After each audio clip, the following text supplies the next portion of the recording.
Hi everybody and welcome to today's video. In this video we are actually going to be talking about breastfeeding and my entire breastfeeding journey. And since my breastfeeding journey is actually now over, I thought that I would also work with MOMCOZY to do a giveaway for a breast pump. So if you want information about the giveaway, I'm gonna go ahead and talk about it in just a second, but you can also check down below in the description to find out more about what pump we'll be giving away and what you can do to win. Okay, so for the giveaway, what we're going to do is, as soon as I get to 700 subscribers, we're at like 610 right now, so as soon as I get to 700 subscribers, I will go ahead and pick somebody who is subscribed to my channel and has commented down in the comments of this video that you have subscribed. We will go ahead and randomly choose somebody to win a pump. The pump will be this one here on the screen, and this is the model as well, so you guys can check out that pump, and I'll go ahead and link it down below so you guys can find out more information about it. But please subscribe to my channel and comment down below that you have subscribed, and we will put you in the drawing to win this pump. Okay, I am so excited to be working with MOMCOZY on this video because they are one of the first pumps that I actually tried out and used at the very beginning of my breastfeeding journey, and now we are officially done with breastfeeding. We've been done with breastfeeding for about 2 months now.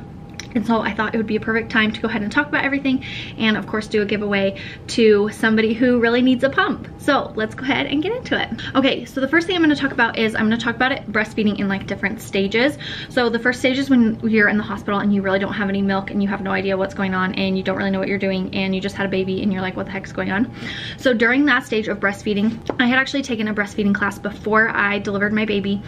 And so I was a little bit prepared, and while I was in the hospital I just didn't really know what I was doing, and I think I just wish I would have known to get a better latch. And they say to line up the baby's nose with the nipple so that they can open their mouth better and be able to get a full latch. You can check out a lot of different lactation specialists and breastfeeding classes, and the one that I used was through Lactation Link, and that's probably a great one to check out. I will go ahead and link some other breastfeeding websites and things that I use down below so you guys can check those out if you are in need. And then once my milk did come in, I actually had an oversupply. So once we got home from the hospital, my milk finally came in and I was not producing as much colostrum anymore, and I was producing more milk, and that was probably a couple weeks after we got home from the hospital. I'd probably say about 2 weeks I really started producing real milk, where in the beginning I was more just producing colostrum. I actually ended up freezing and saving a bunch of milk, and I donated a lot of it, but I do still have 1 bag of colostrum and then 1 bag of milk that I saved just to keep until I want to throw it away because I feel sentimental about it. But I did save 1 of those bags of colostrum. I know that you can hand express before you deliver your baby, which if you're interested in doing that, that can start producing colostrum a little bit earlier. And then if for some reason your baby needs that colostrum, you can feed it to them through a syringe instead. So you do have a lot of options to prepare before that time comes, before you actually have to start breastfeeding. So once I got home and I really started breastfeeding and I got in the groove of breastfeeding, my supply increased like crazy. And this is when I started to use the MOMCOZY.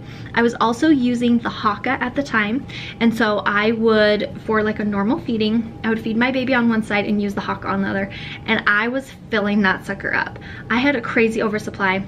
And I know this is very common for women until they get about to that 3 months when their milk really starts to regulate. So that's pretty common. Of course, it doesn't happen for everybody, but it is common for the milk to take a minute to regulate. I do think I also perpetually created an oversupply, which I don't know if this is totally true, but of course it's supply and demand. So as much as you're pumping, or as much as you're using the Haka, or as much as your baby is feeding, you're going to be eventually producing that much milk. So I think the entire time I was using the Haka, I was increasing my milk supply because I was fully draining both sides every time, instead of letting my baby feed and then letting him feed a little bit on this side.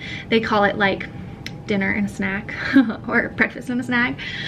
So that's how they recommend to do that. I actually learned that, the feeding on both sides, from the Taking Care of Babies course.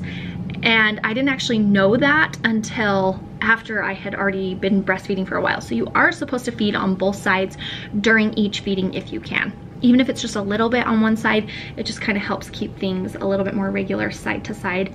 Do not favor one side or you will get one huge side that has a whole bunch of supply and one that doesn't. And I'll talk more about that in a minute when I get to weaning. Okay, so as my supply started to regulate out a little bit, I did still have a high supply, and I also had an I think it's called an overactive letdown, but I also had a lot of milk coming out when my milk would let down, and it would hurt. For me, it would hurt. I'd have like rocks, like pain of like rocks, or like poking needles, or like when your foot falls asleep, I'd have that like in my armpit.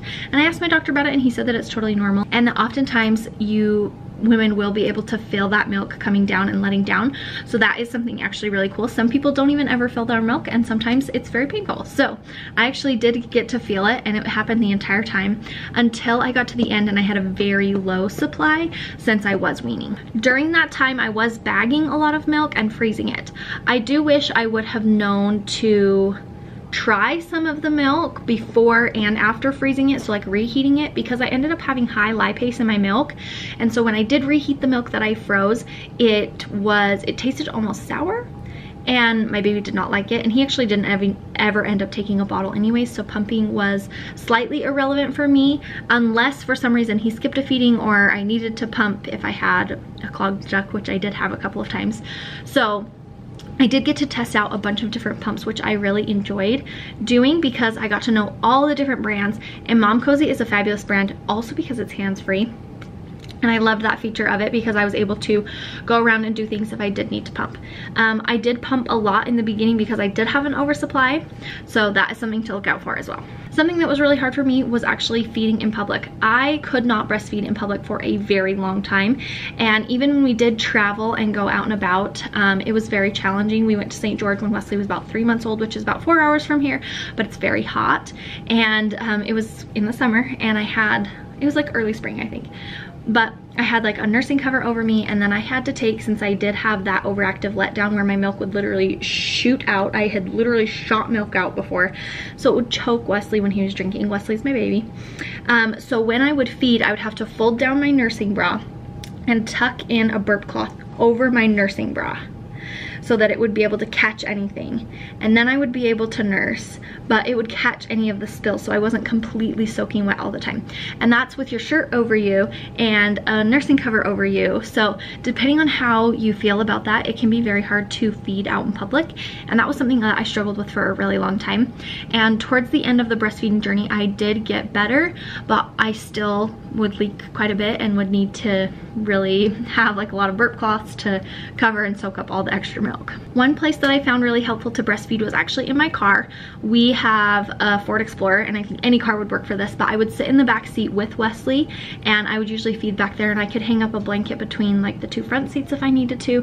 But this was a really great place for me to be able to get some privacy and feel like I could still I guess be modest for myself and be able to feed him and have a really good solid feeding. As I'm looking back at all the things that I did and all of the places that we went, I feel like I did a really good job being out and about in public and still feeding and still going places. So I definitely recommend try and make it work. Do your very best to get out and still go do fun things, because it will be worth it when you look back. You'll be glad and proud of yourself that you did all that.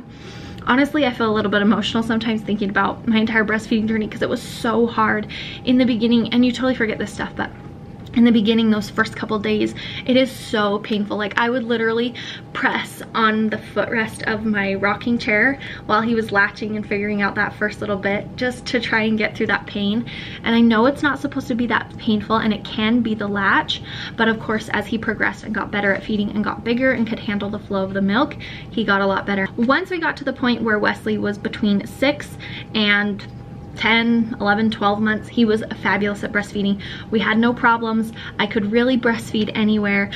One thing that did help with the oversupply too is if I could recline quite a bit while I was feeding Wes, that would help and the milk wouldn't shoot out so much. I think one reason that he never took a bottle too was because I tried to use a bottle that had a slow flow, and I think that what I was producing and how I was producing was faster than the bottle. So I think if I would have introduced a bottle that had more similar flow to how my breastfeeding was, then I think he might have actually taken the bottle early on. Okay, this video's already been a little bit long because I could literally talk about this forever, but I want to jump I want to jump forward briefly to weaning, because I feel like this was something I had no idea how to do, and I feel like I actually extended breastfeeding out a little bit longer every month, a little bit longer, because I did not know what I was doing. So I'm gonna go ahead and give you guys some tips and tricks and some ideas for weaning from breastfeeding without a bottle. We actually started to introduce cow's milk a little bit early on for Wesley. I think we started to introduce it around 10 and a half, 11 months. Our doctor said this was totally okay because he wouldn't take a bottle of any kind. We started to introduce it in a sippy cup with a straw, and he really did not like it for a long time, and I tried so many different cups thinking it was the cup, and I think it was just the milk. So we ended up going with chocolate milk.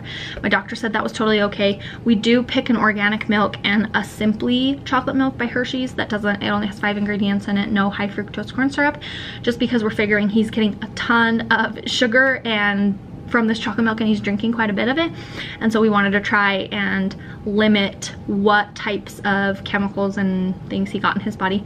And again, that's totally up to you guys, whatever you want to do, whatever works out best for you. I recommend checking with your doctor to see, but we did end up starting those bottles around 12 months, and we would do one for each nap. So this was before he dropped down to 1 nap. He would have 2 naps a day, and we would do the 2 bottles. We would do one before, and this was after 12 months. We went on a trip around the time that he was going to be 1, and so we wanted to wait till after that to start all this. We would occasionally try to give him milk, and he still didn't like it before that. So after that point, probably around 13 months, we really started to introduce that, and we would replace some of those feedings before a nap with a bottle. So then once he moved down to 1 nap, he would just have 1 bottle before, 1 bottle after his nap. And when I say bottle, I mean it's like a sippy cup with a straw. I'll go ahead and put a picture here so you guys can see. And we fill it, it has a heart on it, it's the Munchkin brand, so we would fill it up about to that heart on there.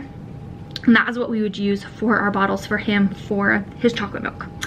And then we slowly just started to replace those bottles with the breastfeeding. And I actually the way that we did it, for some reason, I was already really low on my supply. So I wasn't even feeding on one side by this point. I was only feeding on, I think I was only feeding on my right side. Anyways, I don't remember which side. I was only feeding on one side for 1 feeding in the morning and 1 feeding at night.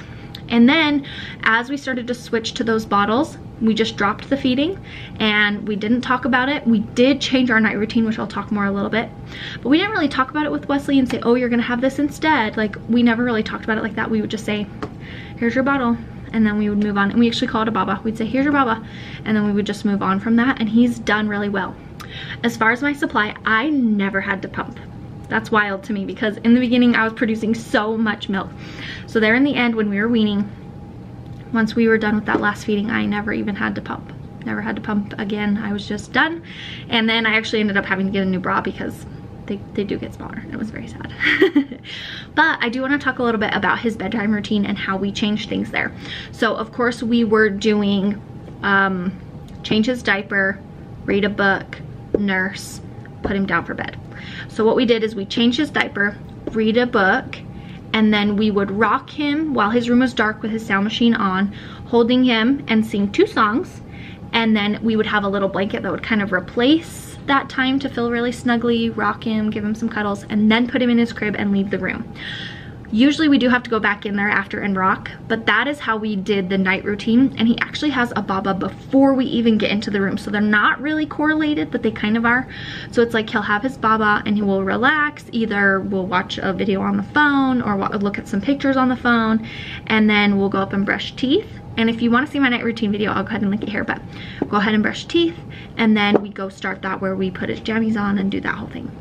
And that has been what has worked out best for us, and he really never questioned it or cared. I think he was ready for it. I don't think he was nursing for food. I think he was nursing for comfort. He's been eating solids for a while and doing great with his food, so I really think it was more for comfort. He does take a binky, and he does want that binky more now, like especially he's been teething lately, so he does want the binky and ask for the binky more.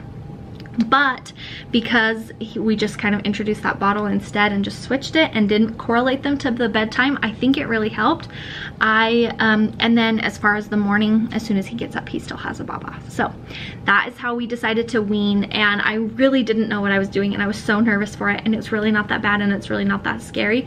I think I was just more worried to let go of that and let go of that connection that I have with him. But it was actually quite freeing once it was all said and done, and I feel like I can actually go do things and go hang out with my friends, because Taylor can actually put him to bed now, because I was the only person putting him down for bedtime and naps for over a year, which is so crazy to me. So anyways, that is probably everything about breastfeeding, it kind of in a nutshell. I probably could go into more detail. I have so much to share. So if you guys have any questions, let me know down in the comments below.